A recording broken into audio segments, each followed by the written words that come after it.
Peca de adelantado el presidente al presumir este pasado 1 de mayo ante las organizaciones de trabajadores. Misión cumplida.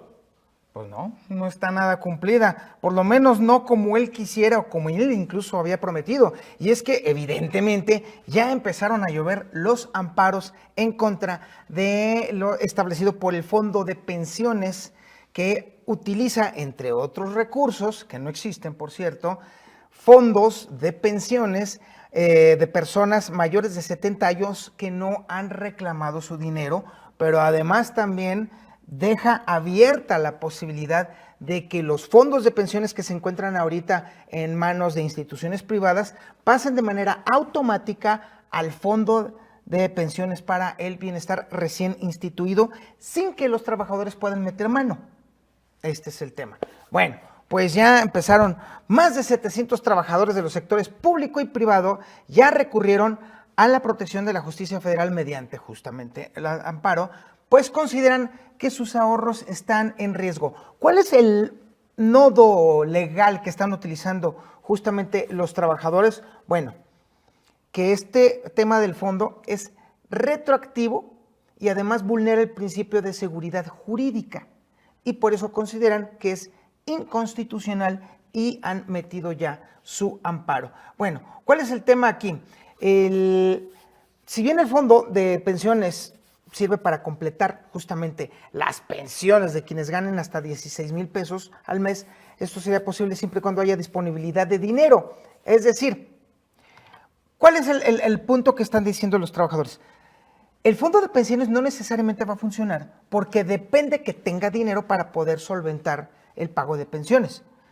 Si no se alcanza la suficiencia presupuestal, a pesar de jalar dinero de aquí, de acá y de acá y de acá y de acá, no pagará el dinero y de todos modos las pensiones se habrán ido hacia el Estado, o más bien los fondos de las pensiones se habrán ido justamente a este fondo, y aunque aduce que pues, los ahorros de las personas no están en riesgo, pues evidentemente todo, absolutamente todo estará sujeto a disponibilidad de dinero, y ahí es donde la puerca tuerce el rabo, porque si hemos visto algo consistente en la 4T, ha sido precisamente estar disponiendo y llevándose la lana de todos lados para meterla en otras obras faraónicas y que no tienen sentido, y el argumento para no regresarle el dinero a los trabajadores sería, pues no hay dinero.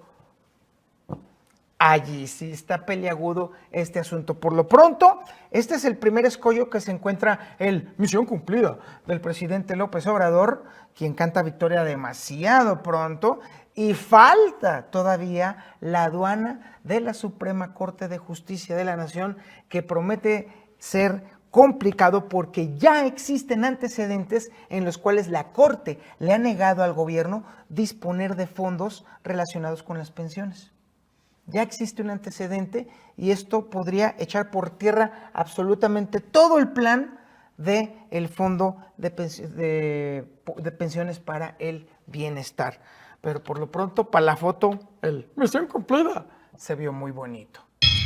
Al tiro con este dato, tendencia a la baja en las remesas de los connacionales que están allá en el extranjero y que envían a México. Esto se aúna también al problema del peso fuerte, que pues, evidentemente hace que las familias reciban menos pesos por los dólares que les mandan sus familiares. Entonces, esta combinación que se está empezando a notar, pues obviamente no va a ser nada benéfica para quienes aquí en México reciben los pechereques de nuestros amigos que están sacando la cara por nosotros allá en el extranjero, y que además se vuelve un dato muy jugoso para los políticos. Qué ironía que a estas alturas la política presuma el tema de las remesas cuando en realidad se trata de un fracaso económico mexicano, porque evidentemente el hecho de que la gente se tenga que salir de México para ganar más dinero habla muy mal de la economía local. En fin, oiga, y de hecho el periódico El Financiero trae una gráfica muy interesante que refleja gráficamente cómo se han estado cayendo las remesas en los últimos meses. Mire, ahí si usted nota, esta gráfica representa, aquí estamos desde marzo del año pasado, cuáles eran, y esta es la variación porcentual anual. y entonces estamos viendo justamente cómo la variación porcentual anual ha estado bajando constantemente, hasta encontrarse en este momento en menos 3.3% la captación de remesas en el exterior. Este tema, insisto, no tiene nada que ver con Morena, ni con el presidente, ni con nada. No. Es un tema que le atañe específicamente al tema económico de Estados Unidos. Y esto es porque la desaceleración económica todavía continúa. Si alguien creyó que ya habíamos salvado el tema de los problemas económicos, pero para nada. Hay una tendencia global y Estados Unidos encabeza esa tendencia. Y como la mayoría de los connacionales que mandan dinero están en Estados Unidos, pues obviamente también ellos resienten el problema económico estadounidense e inevitablemente se refleja en la lana que mandan aquí a México. Vuelvo a insistir, nada tiene que ver el gobierno en este tema de la desaceleración económica de Estados Unidos. Es un fenómeno que está mucho más allá del alcance tanto de la 4T como también de la oposición. Es un problema sistémico que puede agravarse en los siguientes meses. Y si tenemos en cuenta además que ya vienen las elecciones estadounidenses y los mexicanos se van a volver otra vez carne de cañón por parte de los políticos que están obviamente persiguiendo la chuleta de la presidencia de Estados Unidos, pues bueno, ¿para qué le cuento? Vaya aventura que les espera a nuestros connacionales allá en el extranjero. Ni siquiera el solovino más recalcitrante puede negar que la presidencia de la República, López Obrador, la 4T, fracasaron horrorosamente en el tema del huachicol. Las tomas clandestinas están totalmente fuera de control. El asunto de las pipas, que desde el principio del sexenio de López Obrador fue un fiasco, un fracaso y una lana que todavía no se sabe dónde está. Y además dejamos bastante claro, esto también deja bastante claro que el crimen organizado impera y campea tranquilamente en todo el territorio nacional.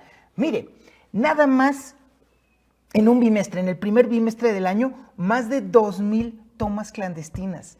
Muchísimo más que en el sexenio de Felipe Calderón, muchísimo más que en el sexenio de Enrique Peña Nieto.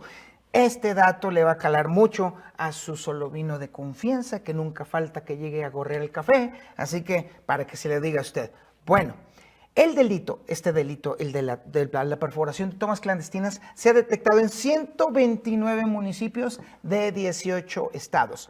El estado de Hidalgo es el que encabeza la lista en donde se encuentra la cuarta parte de las perforaciones de los ductos. Y de hecho, déjame decirle que tiene el periódico El Economista una grafiquita muy interesante. Mire, nada más en el primer bimestre del 2024, 3 perforaciones en Sonora, 32 en Chihuahua, 146 en Coahuila, 165 en Nuevo León, 227 en Tamaulipas, 7 en Durango, 464 en Jalisco, 115 en Guanajuato, 1 en Michoacán, vaya, 1 en Puebla, 6 en Oaxaca, 74 en el Estado de México, 2 en la Ciudad de México, Tlaxcala, 4 perforaciones, 24 en Veracruz y la joya de la corona, por supuesto, 523 perforaciones en Hidalgo solamente en un bimestre, en el primer bimestre de este año.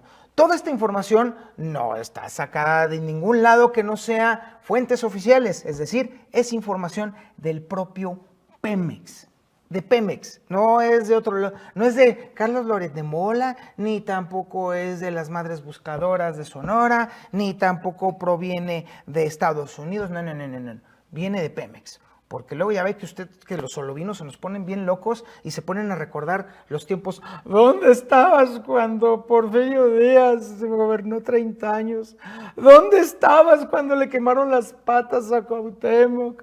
¿Dónde estabas cuando llegó el meteorito a acabar con los dinosaurios? Y así, con ese tipo de tonterías que tanto gustan a los solovinos, sobre todo cuando ya no hay argumentos. Y aquí el argumento radica en que la oferta del presidente fracasó rotundamente. Una promesa más, una de muchas, que fueron rotas simple y sencillamente porque la realidad es canija.